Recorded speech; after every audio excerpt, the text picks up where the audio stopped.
I can't believe it. I opened my heart to her, told her my deepest fears. How could she even think of leaving me after all that?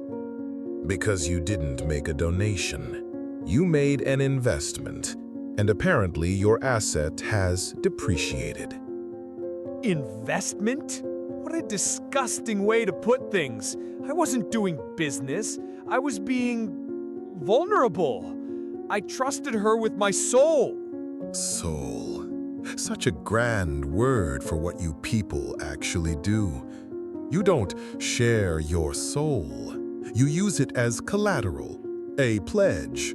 I give you the deed to my suffering. You give me your freedom to leave. It's a contract of possession, only it's signed with tears instead of ink. It's much harder to break.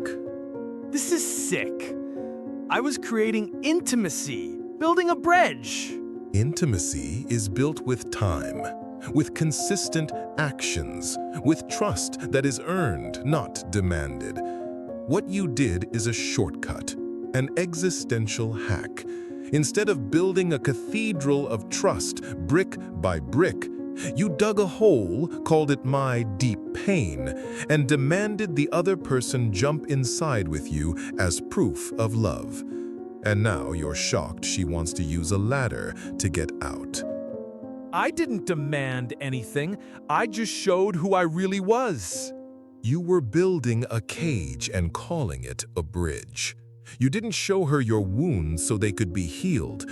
You displayed them so she would feel too guilty to leave. It's the most ingenious of blackmails, the blackmail of compassion. You turned your past into a leash for someone's future. Blackmail? I would never do that. You don't understand what it means to be truly vulnerable. Oh, I understand perfectly. Vulnerability is the new holiness of your century. It's the sacred word you use to justify the oldest of manipulations. You've learned that confessing a weakness isn't an act of courage, but a power play, a preemptive emotional checkmate.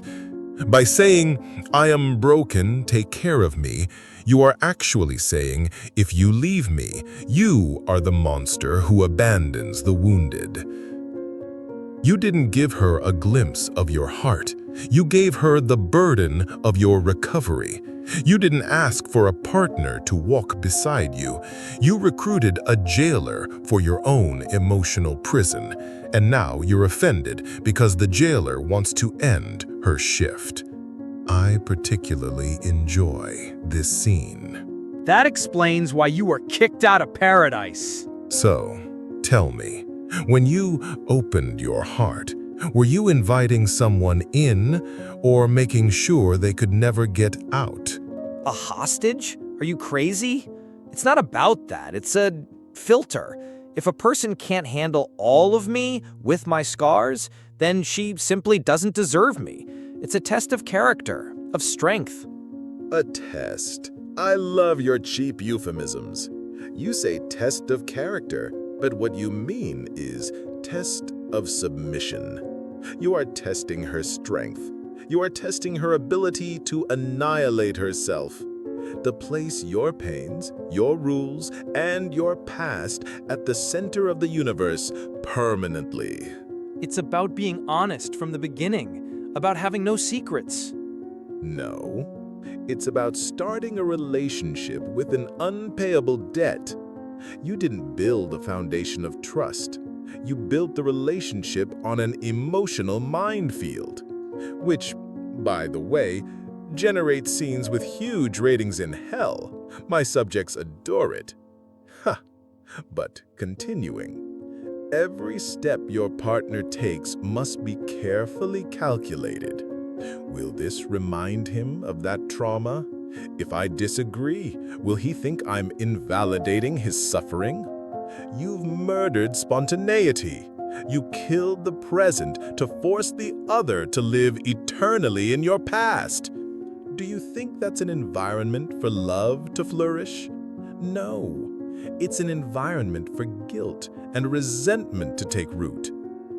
I just wanted someone who truly understood me, someone who wouldn't run away. Understand? No. You wanted an insurance policy against abandonment. Think of the evil genius of it. By dumping all your weaknesses at once, you did two things. First, you vaccinated yourself against the future. After all, how can anyone blame you for any mistake you make if they already know how much you've suffered? You get a free pass for mediocrity. Second, and more importantly, you secured for yourself the eternal role of the more wounded one in the relationship. This gives you the ultimate power, the power of the victim. No matter the conflict, no matter who is right or wrong, you will always have the trauma card to play. It's your moral trump card. You didn't seek an equal. You sought someone who would accept from day one to be perpetually in debt to your pain. I'm not a victim, I'm a survivor. A survivor is one who uses their scars as strength to move forward. A victim is one who uses them as an excuse to stay in the same place and as a chain to bind others. Survivors inspire freedom. Victims demand servitude. Your vulnerability was not a request for love. It was a subtle application for the post of the relationship's official martyr. And I ask, what kind of fair partnership can exist when one side enters the game with the monopoly on suffering? Martyr? Monopoly on suffering? Do you have any idea how twisted you are? You take the hardest thing a person can do, to truly open up, to show their own wounds, and you call it strategy? I don't call honesty a strategy. I call your version of honesty a strategy. Genuine honesty seeks connection, even with the risk of rejection. Yours, however, seeks guarantees, using pain as a shield. There is an abyss between the two. There is no abyss. What there is a cynical monster in front of me who understands nothing about feelings. You take trust and call it debt. You take vulnerability and call it blackmail. You take love and call it possession. Rubbing alcohol on a wound stings. We both know that. Continue your show. Enough. I'm tired of listening. You know what? Maybe I'm not the problem. Maybe the problem is you, unable to see anything in the world that isn't rotten and calculated. Maybe. Or maybe I'm the only one not afraid to call things by their real names. Love born from pity does not liberate.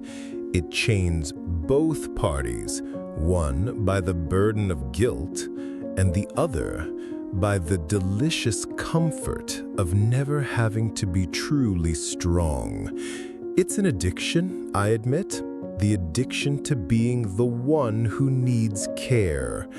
It guarantees attention, affection, and most importantly, control. But like any addiction, the price is your own soul.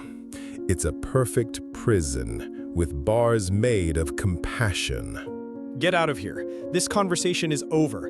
I don't need your analysis, your cheap philosophy. I know what I felt, and it was real. Get out of my head.